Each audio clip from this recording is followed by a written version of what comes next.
はい、こんな感じで仮置きしてみました。一日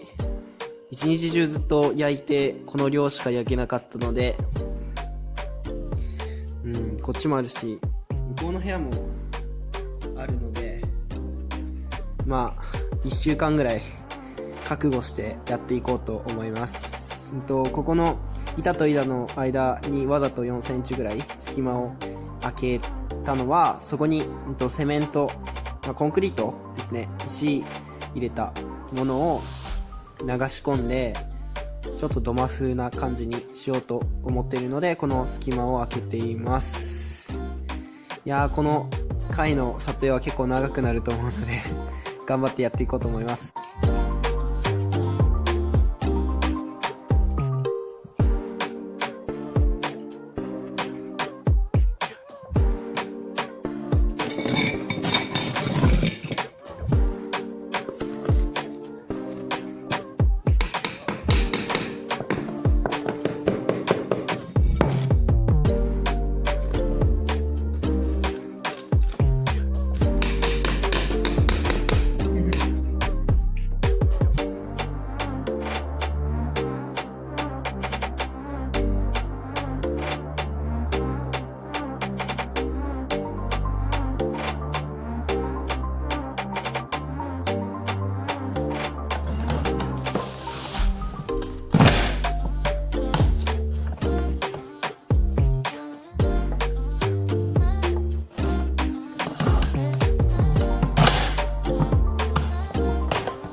Why am I looking at you?